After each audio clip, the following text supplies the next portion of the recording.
The demand in China is quite large, just as the demand for AI is quite significant here. It's quite significant there. 엔비디아 주가가 3.7% 오르던 날, 거기에 중국이 있었습니다. 중국이 자국 빅테크에 엔비디아의 칩 구매를 허용하겠다고 밝힌 게 바로 그날입니다. 그것도 최신형 블랙엘 직전 사양인 H200 칩을 말이죠. 미국 트럼프 대통령이 엔비디아 중국 판매를 허가한 게 이미 지난해 12월인데 7개월 동안 꿈쩍도 않다 갑자기 문을 연 겁니다. 미중 간의 화해 모드일까요? 아니면 각자 다른 셈법이 있는 걸까요?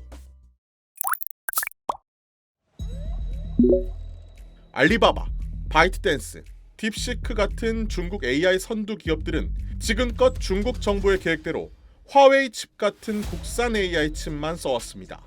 중국 정부는 미국 칩이 들어오면 자국 반도체 산업에 타격을 줄 테고 사이버 보안에도 문제가 생길 거라며 빗장을 잠가왔지만 자국 빅테크 기업들이 나서서 읍소했습니다. 중국산 반도체만으로는 기술적 한계, 생산 물량의 한계를 극복하기 어려웠던 데다 그동안 동남아시아 등을 경유해 엔비디아 칩을 편법으로 조달해오던 어둠의 공급줄마저 최근 미국의 단속 강화로 뚝 끊기자 결국 중국 정부도 기업의 고충을 들어줄 수밖에 없었다는 분석입니다. 사실 중국의 빅테크들은 올해 초 엔비디아의 H200 칩을 사겠다고 주문을 넣었습니다. 이 사실을 엔비디아가 발표하면서 수량을 200만 개 정도라고 언급했습니다. 하지만 당시 미국은 허용했는데 중국 정부가 계속 승인을 미루면서 중국 기업들의 속은 타들어갔었죠. I think it has rightfully would like to protect their local companies, and on the other hand, they also would like the world to know that China is an open market. 그랬던 중국 정부가 이번에 기업들에게 내건 조건이 있습니다.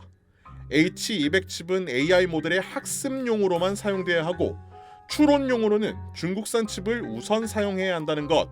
그런데 이마저도 몇 개나 왜 필요한지 상세하게 제출해 승인받아야 한다는 것. 그런데 이마저도 엔비디아 칩의 총 허용량이 20만 개 미만이라는 것.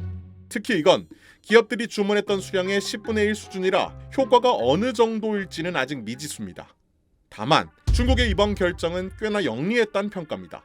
첫째, AI 모델의 두뇌를 만드는 가장 어려운 작업에만 성능 좋은 엔비디아 칩을 살짝 쓰도록 허용한 점에서, 둘째, AI의 필수적인 전력 분야에도 연구 자원을 적절히 배분할 공간을 마련했다는 점에서 반도체 굴기와 전력 굴기라는 두 마리 토끼를 다 잡겠다는 게 중국의 포석 아니겠냐는 겁니다. 경제학자 앤디 시의 박사는 AI 서비스 가격은 이제 모델의 독창성이 아니라 전기 비용으로 결정된다고 말했습니다. 실제로 중국의 딥시크나 지프 AI 같은 기업이 미국의 폐쇄형 모델과 성능 격차를 거의 좁히는 와중에 지난해 중국이 태양광 발전 비용을 킬로와트 시당 약 2센트까지 낮추는 데 성공하면서 중국은 칩 기술만을 계속 고집하기보다 전력 인프라로 승부를 보겠다는 속내도 있을 겁니다. 정리를 하자면 이번 미중 간의 거래, 누이 좋고 매부 좋은 일이었다는 평가가 나오고 있습니다.